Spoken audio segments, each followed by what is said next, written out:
Hi friends, I am science educator from Sumer academy. Science की next series में अगला lecture साथियों लेकर के मैं आप लोगों के साथ मौजूद हुआ हूँ। आइए साथियों, हम लोग साइंस की सीरीज़ डाल रहे हैं जिसमें कि ये नेक्स्ट लेक्चर है। हम लोग साइंस में सेल ऑर्गेनेल्स पढ़ रहे हैं, तो ये इसके बाद हमको लग रहा है कि एक लेक्चर मुश्किल से 2 मिनट का और होगा। उसके बाद फिर हम लोगों का सेल ऑर्गेनाइज ओवर हो जाएगा। तो आइए साथियों, हम लोगों ने देखा था सेल ऑर्गेनाइज को हम लोग सेल को कितने पार्ट में डिवाइड किए थे। सेल को हम लोग बेसिकली 2 पार्ट में डिवाइड किए थे। कौन कौन सा? अगर एनिमल सेल की बात करेंगे तो किसमें? प्रोटोप्लाज्म और सेल मेम्ब्रेन, ठीक है। लेकिन अगर हम लोगों ने पढ़ा था रेफरेंस में किसके, प्लांट सेल को रेफरेंस में भी लेकर पढ़ा था, तो प्लांट सेल को हम लोगों ने 3 पार्ट में डिवाइड किया था। Protoplasm, vacuole and cell wall, ठीक है।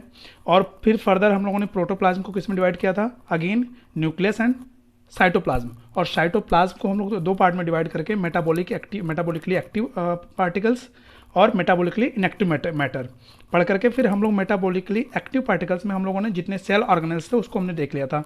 Plastids, mitochondria, lysosomes, Golgi body, ये सब देख लिया था।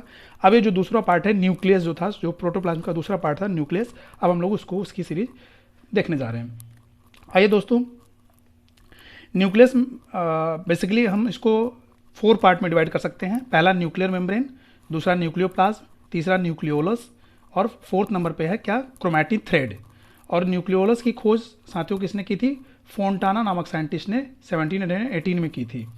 और न्यूक्लियोलस, देखिए साथियों, मैंने कहा कि न्यूक्लियोलस को हिंदी में केंद्रिका कहते हैं और न्यूक्लियस को केंद्रक कहते हैं, ठीक है।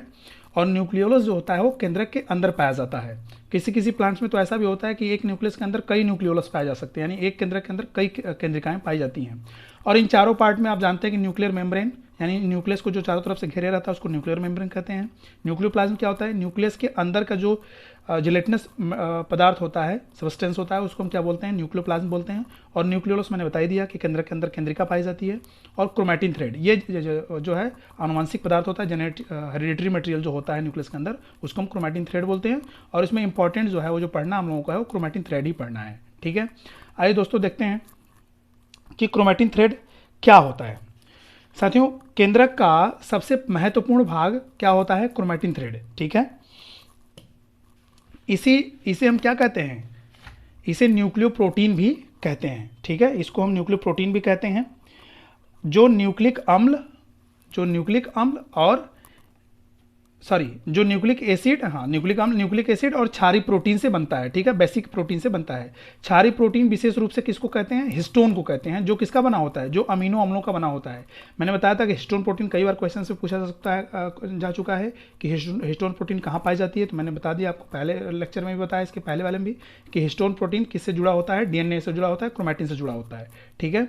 तो क्या है जो, और ये किसका बना होता है? जो क्षारीय अमीनो अम्लों का बना होता है, ठीक है। तो साथियों, अब इसमें आगे क्या है कि जो अभी हम लोगों ने बोला कि जो न्यूक्लियो प्रोटीन है, ये अब इसको हम देखिए, न्यूक्लिक एसिड को हम किसमें, न्यूक्लियो प्रोटीन या न्यूक्लिक एसिड को हम किसमें बांट सकते हैं? किससे बना होता है मिलकर के? Pentose sugar, phosphoric acid plus nitrogenous base, ठीक है।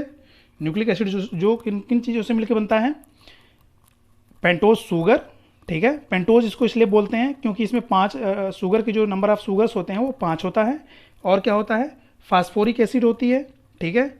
और क्या होता है? नाइट्रोजिनस बेस होता है, ठीक है। आगे साथियों, अब हम लोग क्या करेंगे, इसमें देखेंगे न्यूक्लियो प्रोटीन। जो न्यूक्लियो प्रोटीन होता है, अब इसको हम बेसिकली 2 पार्ट में पढ़ते हैं, डीएनए एंड आरएनए। डीएनए को हम क्या बोलते हैं? Deoxyribose nucleic acid. और आरएनए को क्या बोलते हैं? राइबोज न्यूक्लिक एसिड, ठीक है। अब डीएनए क्या है साथियों, इसको हम लोग अभी डिटेल में भी पढ़ा जाएगा डीएनए को। यहाँ हम थोड़ा सा देख लेते हैं इन ब्रीफ में कि डीएनए विशेष रूप से क्रोमैटिन में होता है। अब देखिए, मैंने बताया कि जो क्रोमैटिन है, जो धागे लाइक स्ट्रक्चर न्यूक्लियस के अंदर होता है क्रोमैटिन, उसको हम क्रोमैटिन बोलते हैं। और डीएनए जो होता है उस क्रोमैटिन पर जो धागे लाइक स्ट्रक्चर है, धागे के जैसा संरचना है, उसके ऊपर क्या पाया जाता है? डीएनए पाया जाता है, ठीक है। परंतु अब देखिए, यहाँ पर ध्यान देने वाली बात है कि परंतु हरित लवक, क्लोरोप्लास्ट और माइटोकॉन्ड्रिया में भी कुछ मात्रा में डीएनए पाया जाता है। मैंने बताया था कि क्लोरोप्लास्ट और माइटोकॉन्ड्रिया में खुद का, इसका ओन सेल्फ का क्या होता है? राइबोसोम्स होता है, आरएनए और डीएनए होता है। एक तो सेल में होता है डीएनए, आरएनए और राइबोसोम्स।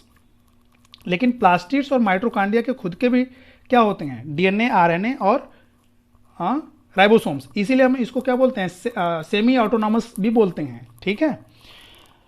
आगे साथियों इसमें देखिए क्या है, और हम डीएनए के बारे में तो ये यानी कि सेल विद इन सेल भी हम इसको बोलते हैं, इसी वजह से हम इसको किसको बोलते हैं, सेल विद इन सेल भी बोलते हैं, प्लास्टिड्स और माइटोकॉन्ड्रिया को। आगे क्या है, आरएनए के में देख लेते हैं। आरएनए विशेष रूप से कोशाद्रव्य में पाया जाता है। साइटोप्लाज्म में क्या पाया जाता है, आरएनए जो होता है साइटोप्लाज्म में, ठीक है। साइटोप्लाज्म और डीएनए का लोकेशन पता चल रहा है ना। डीएनए जो होता है वो न्यूक्लियस के अंदर जो क्रोमैटिन है उस पर मिलता है, और जो आरएनए होता है वो न्यूक्लियस के बाहर जो साइटोप्लाज्म है, कोशाद्रव्य है, उसमें मिलता है।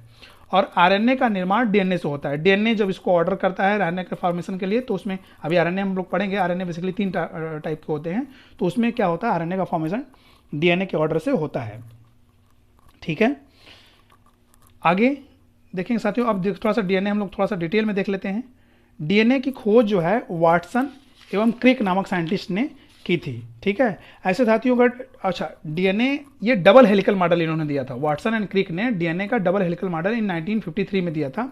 अगर डीएनए से जुड़े अभी 2 और साइंटिस्ट हैं, जिसमें कि एक विल्किंस और फ्रैंकलिन, यानी Watson, Crick, Wilkins and Franklin, 4 साइंटिस्टों का नाम आता है, लेकिन बेसिकली 2 लोगों को ज़्यादा फेमस हैं, वाटसन एंड क्रिक। डीएनए जो है इसको हम पॉलीन्यूक्लियोटाइड भी बोलते हैं। DNA is also known as polynucleotide. क्यों? क्योंकि न्यूक्लियोटाइड का मिलकर ही बना होता है डीएनए। अब हम यहाँ पे देख लेते हैं थोड़ा सा फॉर्मेशन कि 1 न्यूक्लियोटाइड कैसे बनता है। 1 न्यूक्लियोटाइड का formation deoxyribose sugar, phosphoric acid जिसको H3PO4 इसका फार्मूला होता है, और नाइट्रोजनस बेस, ये तीनों को मिलाकर के क्या बनता है, 1 न्यूक्लियोटाइड। अब नाइट्रोजनस बेस में क्या क्या होता है थोड़ा सा देख लेते हैं हम लोग। नाइट्रोजनस बेस साथियों क्या है, नाइट्रोजनस बेस बेसिकली 2 टाइप के होते हैं। एक को बोलते हैं प्यूरिन बेस और दूसरे को बोलते हैं पिरिमिडीन बेस, ठीक है। प्यूरिन बेस क्या होता है, प्यूरिन बेस में एडनिन और गुआनिन 2 होते हैं, जिसको एडनिन को शॉर्ट में A और गुआनिन को G, एडनिन बेस और गुआनिन, ठीक है। और पिरिमिडीन में क्या होता है, थाइमिन बेस और साइटोसिन बेस। इसका डिफरेंस यार ध्यान रखिएगा, ये आगे चल के भी आरएनए और डीएनए में थोड़ा सा आपको डिफरेंस देखने को मिलेगा, इसकी बहुत जरूरत पड़ेगी। तो प्यूरिन में थाइमिन और क्या है, गुआनिन, और पिरिमिडीन में क्या है, सॉरी प्यूरिन में क्या है, एडनिन एंड गुआनिन, और पिरिमिडीन में क्या है, थाइमिन एंड साइटोसिन। अब आगे साथियों देख लेते हैं थोड़ा सा इसका स्ट्रक्चर कि जब डीऑक्सीराइबोज से जो है, डीऑक्सीराइबोज किससे मिलता है, बेस से मिलता है। जब डीऑक्सीराइबोज बेस से मिलता है, कौन से, नाइट्रोजनस बेस से मिलता है, तो उससे हम क्या, उससे फिर वो क्या बनाता है, न्यूक्लियोसाइड बनाता है। और न्यूक्लियोसाइड से जब क्या मिल जाता है, फास्फोरिक एसिड यानी H3PO4, जब ये मिल जाता है तब वो क्या बनता है, न्यूक्लियोटाइड बनता है। और ये 1 न्यूक्लियोटाइड है, और ऐसे ही 1 न्यूक्लियोटाइड आपस में जुड़ करके क्या बना देते हैं, पॉलीन्यूक्लियोटाइड, जिसे हम क्या कहते हैं, डीएनए कहते हैं, ठीक है। बात समझ में आ गई। यानी कि deoxyribose sugar, nitrogenous base will combine to form nucleoside, and when the phosphoric acid is added with the nucleoside will formed what, nucleotide, and when more than 1 nucleotide will combine to form a polynucleotide, that is called the DNA। इसी को हम क्या बोलते हैं, DNA। और ये कहाँ पाया जाता है डीएनए, क्रोमैटिन थ्रेड पे, ठीक है साथियों। ये डीएनए के बारे में ब्रीफ स्ट्रक्चर जो एग्जाम से में कहीं पूछा जा सकता है। डीएनए यूं तो पढ़ना चाहें अगर टॉपिक हम डिटेल में, तो काफ़ी लंबा इसका लेक्चर हो सकता है, बना लिया जा सकता है, लेकिन हम लोग शॉर्ट में इसको पढ़ रहे हैं कि इसके फॉर्मेशंस क्या होते हैं और कैसे कैसे इसमें क्या क्या न्यूक्लिक बेसिस होती हैं और क्या इसके स्ट्रक्चर्स होते हैं। अब हम लोग देख लेते हैं आरएनए। आरएनए को हम लोग क्या बोलते हैं, राइबोज न्यूक्लियोटाइड, ठीक है। अब इसको हम क्या बोलते हैं, पॉलीराइबोटाइड भी बोलते हैं। आरएनए को हम पॉलीराइबोटाइड बोलते हैं, ठीक है। और डीएनए को क्या बोलते हैं, पॉलीन्यूक्लियोटाइड बोलते हैं, इसको पॉलीराइबोटाइड, ये ध्यान रखना है। अब इसमें क्या होता है, राइबोज शुगर, आरएनए में क्या होता है, राइबोज शुगर होता है। और इसमें एक पॉइंट ध्यान रखने वाली बात है कि जो पिरिमिडीन जो वो बेस होता है, ठीक है साथियों, जो पिरिमिडीन बेस होता है, ये मैंने यहाँ शॉर्ट में लिख दिया है, पिरिमिडीन जो बेस होता है, पिरिमिडीन बेस में थाइमिन होता है, तो थाइमिन को कौन रिप्लेस कर देता है, यूरेसिल। डीएनए में पिरिमिडीन बेस में थाइमिन और साइटोसिन होता है, लेकिन आरएनए में जो थाइमिन की जगह क्या बेस हो जाता है, कहाँ हो जाता है, यूरेसिल हो जाता है, ठीक है। ये डिफरेंस ध्यान रखिएगा, ये डिफरेंस क्वेश्चन में पूछा जाता है, ठीक है, क्योंकि ये यूनिक है। अगला क्या है आरएनए के बारे में, आरएनए के nucleic acid ribose plus base से मिलकर बनते हैं, जिसको हम राइबोसाइड बोलते हैं, ठीक है। आरएनए के जो न्यूक्लिक एसिड होते हैं वो किससे मिलकर बनते हैं, राइबोज यानी ribose sugar plus base, nitrogenous base will combine to form क्या, राइबोसाइड, ठीक है। और साथियों आगे इसमें हम लोग थोड़ा सा देख लेते हैं राइबोसाइड, हाँ ये हो गया। अब आरएनए को मैंने बताया था कि आरएनए को हम बेसिकली 3 पार्ट में डिवाइड करते हैं, क्या क्या, messenger RNA, ribosomal RNA and transfer RNA. Messenger RNA जो होता है ये प्रोटीन सिंथेसिस में काम करता है और इसकी अवेलेबिलिटी सेल में 3 से 5%, 3 to 5% होती है। जो राइबोसोमल आरएनए है ये मेन रोल इंपॉर्टेंट करता है, ठीक है, राइबोसोमल आरएनए ही मेन रोल इंपॉर्टेंट करता है। और यही मैंने बोला था एक क्वेश्चन में साइंस के लेक्चर में, मैंने पीछे वाले में थंबनेल पे आप देखेंगे तो उस पर लिखा भी होगा कि which is known as what, protein factory of the cell.